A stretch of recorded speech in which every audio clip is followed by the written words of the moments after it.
ನಮಸ್ಕಾರ ಸ್ನೇಹಿತರೆ. Drinks, alcohol, ಮದ್ಯಪಾನ ಇದರ ಚಟಕ್ಕೆ ಒಳಗಾಗಿ ಅನೇಕ ಜನರು ಅವರ ಜೀವನವನ್ನೇ ಸರ್ವನಾಶವನ್ನಾಗಿ ಮಾಡ್ಕೊಂಡಿದ್ದಾರೆ.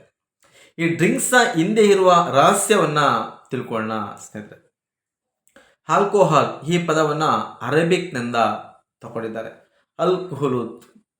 ಡ್ರಿಂಕ್ಸ್ನ ಎರಡು ಫೇಮಸ್ ಹೆಸರುಗಳನ್ನು ಹೇಳಬೇಕಾದ್ರೆ, ಒಂದು ಜಿನ್. ಜಿನ್ ಅಂದರೆ ಅಲ್ಲಾಹದ್ದೀನ್ ಜಿನ್ ಅಲ್ಲ, ಅದು ಬ್ಯಾಡ್ ವುಮೆನ್ನ ತೋರಿಸುವಂತಹ ಒಂದು ಪ್ರೇರಣೆ. ಅದೇ ರೀತಿ ವಡ್ಕಾ, ಬ್ಯಾಡ್ ಸ್ಪಿರಿಟ್. ಈ ಡ್ರಿಂಕ್ಸನ್ನು ಆವಿಷ್ಕಾರವನ್ನು ಯಾಕೆ ಜನರ ಮಧ್ಯೆ ತಂದರು, ಸಮಾಜಕ್ಕೆ ತಂದರು ಅಂದರೆ, ಮನುಷ್ಯ ತನ್ನ ಬುದ್ಧಿಯನ್ನು ತನ್ನ ನಿಯಂತ್ರಣದಲ್ಲಿ ಇಟ್ಕೊಳ್ಬಾರ್ದು ಅನ್ನೋ ಒಂದೇ ಒಂದು ಉದ್ದೇಶಕ್ಕೋಸ್ಕರ ಇದನ್ನು ಸಮಾಜಕ್ಕೆ ತಂದರು. ಒಂದು ವೇಳೆ ಮನುಷ್ಯ ಡ್ರಿಂಕ್ಸನ್ನು ಸೇವನೆ ಮಾಡದೇ ಇದ್ದಿದ್ರೆ ಉತ್ತಮ ಶಿಕ್ಷಣವನ್ನು ಪಡೀತಿದ್ದ, ಉತ್ತಮ ಜ್ಞಾನವನ್ನು ಪಡೀತಿದ್ದ, ಉತ್ತಮ ರೀತಿಯಲ್ಲಿ ಅವನ ಸಾಧನೆಗಳನ್ನು ಅವನು ಸಾಧಿಸ್ತಾ ಇದ್ದ. ಆದರೆ ಈ ಡ್ರಿಂಕ್ಸ್ ಅನ್ನೋದು ಯಾವಾಗ ಯಾವ ವ್ಯಕ್ತಿ ಅದನ್ನು ಸೇವನೆ ಮಾಡ್ತಾನೋ ಆಗ ಅವನ ಬುದ್ಧಿ ಅವನ ಕೈಯಲ್ಲಿ ಸಿಗದೆ ನಾನಾ ರೀತಿಯಾದಂಥ ಜೀವನದಲ್ಲಿ ದಾರಿ ತಪ್ಪುವಂಥ ಕೆಲಸಗಳನ್ನು ಅವನು ಮಾಡೋಕ್ಕೆ ಶುರು ಮಾಡ್ತಾನೆ ಸ್ನೇಹಿತರೆ. ಒಂದು ವೇಳೆ ಡ್ರಿಂಕ್ಸ್ ಅನ್ನೋದು ನಮ್ಮ ದೇಶಕ್ಕೆ ಬರದೇ ಇದ್ದಿದ್ರೆ, ನಮ್ಮ ದೇಶದಲ್ಲಿ ಇಲ್ಲದೆ ಇದ್ದಿದ್ರೆ, ನಮ್ಮ ದೇಶದಲ್ಲಿರುವಂಥ ಅದೆಷ್ಟೋ ಜನ ಲಾಯರ್ಗಳಿಗೆ ಇವತ್ತು ಕೆಲಸ ಇರ್ತಿರಲಿಲ್ಲ, ಡಾಕ್ಟರ್ಗಳಿಗೆ ಹೆಚ್ಚು ಕೆಲಸ ಇರ್ತಿರಲಿಲ್ಲ, ಪೊಲೀಸ್ನವ್ರಿಗೆ ಹೆಚ್ಚು ಕೆಲಸ ಇರ್ತಿರಲಿಲ್ಲ, ರಾಜಕೀಯ ನಾಯಕರುಗಳಿಗೆ ಹೆಚ್ಚು ಕೆಲಸ ಇರ್ತಿರಲಿಲ್ಲ, ಅವರ ಭಾಷಣಗಳನ್ನು ಕೇಳುವವರು ಯಾರೂ ಇರ್ತಿರಲಿಲ್ಲ.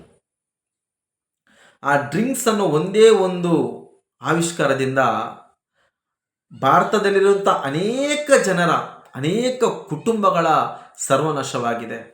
ಅನೇಕ ಯುವ ಪೀಳಿಗೆ ಅದರೊಳಗೆ ಬಿದ್ದು ಒದ್ದಾಡಿ ಹೊರಗೆ ಬರೋಕ್ಕಾಗದೆ ನರಕವನ್ನು ಅನುಭವಿಸುವವರು ಇದ್ದಾರೆ ಸ್ನೇಹಿತರೆ. ಅವರು ಕುಡಿದು ಅವರ ಜೀವನ ಹಾಳಾಗುವುದರ ಜೊತೆಗೆ ಮನೆಯವರ ನೆಮ್ಮದಿ, ಮನೆಯವರ ಜೀವನವನ್ನು ಕೂಡ ಅನೇಕ ಜನರು ಹಾಳು ಮಾಡ್ತಿರೋದನ್ನು ನಾವು ಕಣ್ಣಾರೆ ನೋಡ್ತಿದ್ದೀವಿ. ನಮ್ಮ ದೇಶಕ್ಕೆ ಒಬ್ಬ ವಿದೇಶಿಯ ಅಧಿಕಾರಿ ಈ ಡ್ರಿಂಕ್ಸನ್ನು ಪರಿಚಯ ಮಾಡ್ತಾರೆ. ಅವರ ಒಂದು ಕಾರ್ಯಕ್ರಮದಲ್ಲಿ ಪಾರ್ಟಿಯ ಮುಖಾಂತರ ನಮ್ಮ ಭಾರತೀಯರಿಗೆ ಪ್ರಥಮ ಬಾರಿ ಆ ಡ್ರಿಂಕ್ಸನ್ನು ಕುಡಿಸ್ತಾರೆ ಸ್ನೇಹಿತರೆ. ಅದರ ನಂತರ ಬ್ರಿಟಿಷರ ಸರ್ಕಾರ ಇರುವಾಗಲೇ ಅದರ ನಂತರ ಕೋಲ್ಕತ್ತಾದಲ್ಲಿ ಒಂದು ಬಾರಿಗೆ ಲೈಸೆನ್ಸನ್ನು ನೀಡಿ ಮದ್ಯ ಮಾರಾಟವನ್ನು ಪ್ರಥಮ ಬಾರಿಗೆ ಕೋಲ್ಕತ್ತಾದಿಂದನೇ ಪ್ರಾರಂಭ ಮಾಡಿಸ್ತಾರೆ. ಅಲ್ಲಿಂದ ಇವತ್ತು ಭಾರತದ ಗಲ್ಲಿಗಳಲ್ಲಿ ಬಾರ್ಗಳನ್ನು ನಾವು ನೋಡ್ತೇವೆ. ಅನೇಕ ಜನರು ಹೇಳ್ಬೋದು, ಹೊರದೇಶದಲ್ಲೆಲ್ಲ ಡ್ರಿಂಕ್ಸ್ಗಳನ್ನು ಸೇವನೆ ಮಾಡ್ತಿಲ್ವ ಅಂತ. ಹೊರದೇಶಕ್ಕೂ ನಮ್ಮ ದೇಶಕ್ಕೂ ಅಜಗಜಾಂತರ ವ್ಯತ್ಯಾಸ ಇದೆ ಸ್ನೇಹಿತರೆ. ವಾತಾವರಣದಲ್ಲಿ ಕೆಲವು ವಿದೇಶದಲ್ಲಿ -40°C ಅವರು ಜೀವನವನ್ನು ಮಾಡ್ತಿರ್ತಾರೆ. ಅವರಿಗೆ ಆ ವಡ್ಕ ಅನ್ನೋದು ಬೇಕೇ ಬೇಕು, ಅದು ಅವರು ಮೆಡಿಸನ್ಗೆ ಅದನ್ನು ತಗೊಳ್ತಾರೆ. ಆದರೆ ನಮಗದು ಆ ರೀತಿಯಲ್ಲ. ನಮ್ಮ ವೆದರ್ಗಾಗಿರ್ಬೋದು, ನಮ್ಮ ಕಲ್ಚರ್ಗಾಗಿರ್ಬೋದು, ಅದು ನಮಗೆ ಅವಶ್ಯಕತೆ ಇಲ್ಲದೆ ಇರೋದು. ಆದರೆ ಅದರ ಒಳಗೆ, ಆ ಚಟದ ಒಳಗೆ ಬಿದ್ದು ಹೊರಗೆ ಬರೋಕ್ಕಾಗದೆ ಸಾವಿರಾರು ಜನರು ಅವರ ಬದುಕನ್ನೇ ಹಾಳು ಮಾಡ್ಕೊಂಡವರು ಇದ್ದಾರೆ. ಅವರ ಮನೆಯ ನೆಮ್ಮದಿಯನ್ನು ಹಾಳು ಮಾಡಿದವರು ಇದ್ದಾರೆ. ಇವತ್ತು ಅನೇಕ ರೀತಿಯಾದಂಥ ಸರ್ಕಾರ ಪ್ರಚಾರವನ್ನು ಮಾಡ್ಬೋದು, ಮದ್ಯಪಾನ ಮಾಡಬೇಡಿ ಅಂತ. ಆದರೆ ಏನೇ ಪ್ರಚಾರ ಮಾಡಿದ್ರೂ ಕೂಡ ಸರ್ಕಾರವು ಒಂದು ಭಾಗವಾಗಿ ಇವತ್ತು ಮದ್ಯಪಾನವನ್ನು, ಈ ಡ್ರಿಂಕ್ಸನ್ನು ಮಾರ್ತಾ ಇರುವುದೇ ನಾಚಿಕೆ ಕೇಡಿನ ಕೆಲಸ ಅಂತ ಹೇಳ್ಬೋದು ಸ್ನೇಹಿತರೆ. ಸರ್ಕಾರದ ಉದ್ದೇಶ ಸಮಾಜದ ಅಭಿವೃದ್ಧಿ ಮತ್ತು ಸಮಾಜದ ಪ್ರಗತಿ ಮತ್ತು ಸಮಾಜದಲ್ಲಿ ಶಾಂತಿಯುತವಾದಂಥ ವಾತಾವರಣದ ನಿರ್ಮಾಣ ಸ್ನೇಹಿತರೆ.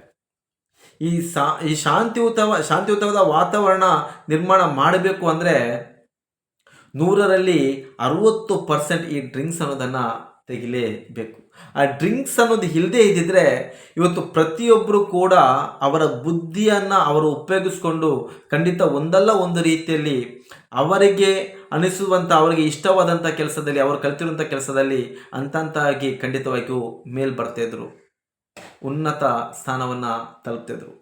ಆದರೆ ಗೊತ್ತಿಲ್ಲದನೋ ಆ ಚಟಕ್ಕೆ ಒಳಗಾಗಿ ಅವರನ್ನೇ ಅವರು ನಿಯಂತ್ರಣ ಮಾಡಿಕೊಳ್ಳದ ರೀತಿಯ ಸ್ಥಿತಿಗೆ ತಲುಪಿ ಸಂಪೂರ್ಣ ಅವರ ಜೀವನವನ್ನೇ ನಾಶ ಮಾಡ್ತಿದ್ದಾರೆ ಸ್ನೇಹಿತರೆ. ಈಗ ಪ್ಯಾಷನ್ ಆಗಿಬಿಟ್ಟಿದೆ. ಈಗ ಹುಡುಗಿರು ಎಲ್ಲರೂ ಕೂಡ ಆಲ್ಮೋಸ್ಟ್ ಆ ಡ್ರಿಂಕ್ಸ್ ಅನ್ನೋದನ್ನು ಸೇವನೆ ಮಾಡ್ತಾರೆ. ಗೊತ್ತಿಲ್ಲದೆ ಸೇವನೆ ಮಾಡೋರು ಅನೇಕರು, ಗೊತ್ತಿದ್ದು ಸೇವನೆ ಮಾಡೋರು ಇನ್ನು ಕೆಲವರು. ಇದು ನಮ್ಮ ದೇಹಕ್ಕೂ ಕೂಡ ಬೇಡ, ನಮ್ಮ ದೇಶಕ್ಕೂ ಕೂಡ ಬೇಡ. ಇದನ್ನು ಸಂಪೂರ್ಣವಾಗಿ ಸ್ಥಗಿತ ಮಾಡಬೇಕು ಅನ್ನುವುದೇ ನನ್ನ ಉದ್ದೇಶ ಸ್ನೇಹಿತರೆ.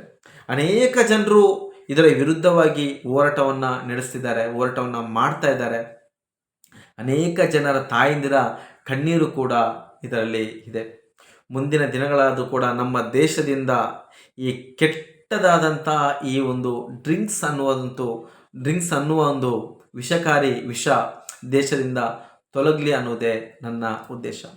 ಇಂಥ ಅನೇಕ ಉತ್ತಮ ವಿಚಾರಗಳನ್ನು ಈ ಚಾನಲ್ ಮೂಲಕ ನಿಮ್ಗೆ ತಿಳಿಸ್ತಾ ಬರ್ತೀನಿ. ಚಾನಲನ್ನು ಸಬ್ಸ್ಕ್ರೈಬ್ ಮಾಡಿ, ವಿಡಿಯೋ ಇಷ್ಟ ಆಯ್ತಂದರೆ ಲೈಕ್ ಮಾಡಿ. ನಮಸ್ಕಾರ ಸ್ನೇಹಿತರೆ.